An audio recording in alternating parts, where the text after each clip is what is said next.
So 2014, 19 అయిపోయింది. ఇప్పుడు next election కోసం మీరు పోరాటం చేస్తూనే ఉన్నారు. అదొక క్వెషన్.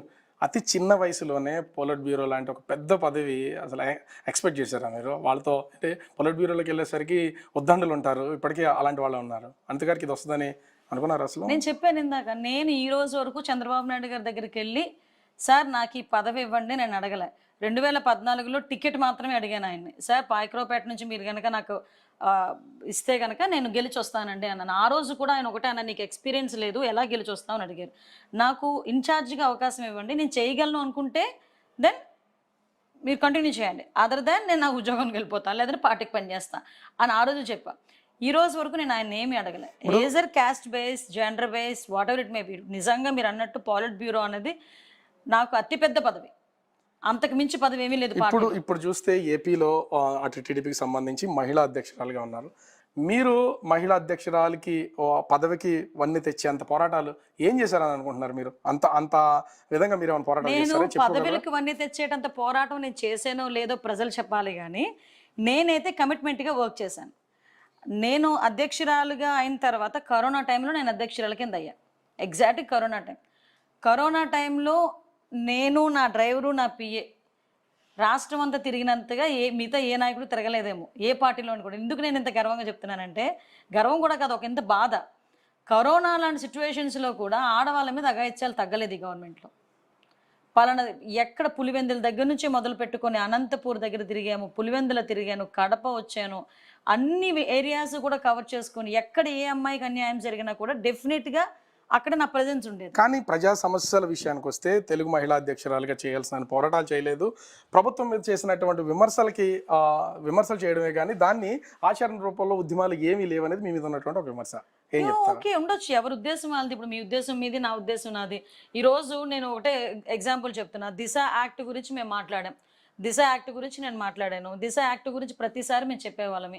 21 రోజుల్లోనే తీసేస్తాం అది ఇది అనేటప్పుడు కూడా నేను చాలా హ్యాపీ ఫీల్ అయ్యాను, నిజంగా జరుగుతుందేమో అని. బట్ అది జరగల.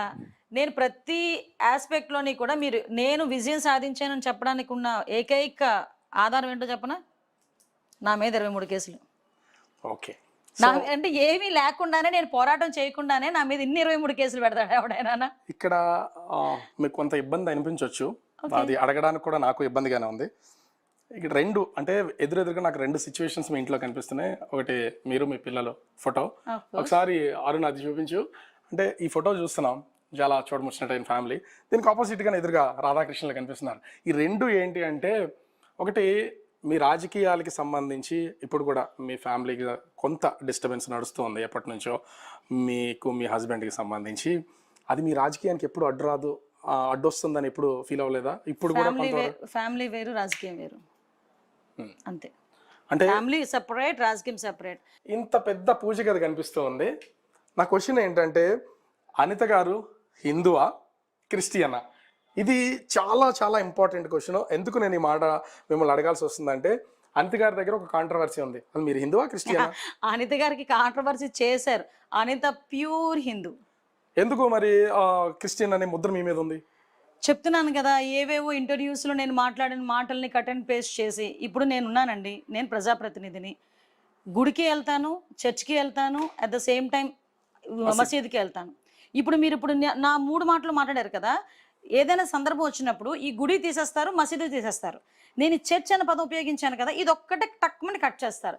కట్ చేసి సోషల్ మీడియాలో పెడతారు. క్వశ్చన్ నేను అడిగంటే, టీటీడీ మెంబర్గా మీకు అవకాశం ఇచ్చిన మీ పార్టీ అధినేత చంద్రబాబు గారు, మీరు ఒక క్రిస్టియన్ కాబట్టి మీరు టీటీడీకి అనర్హురాలనేది జోరుగా ప్రచారం జరిగింది. చివరికి మీరు ఆ పదవి జోరుగా ప్రచారం జరగలే, చేశారు.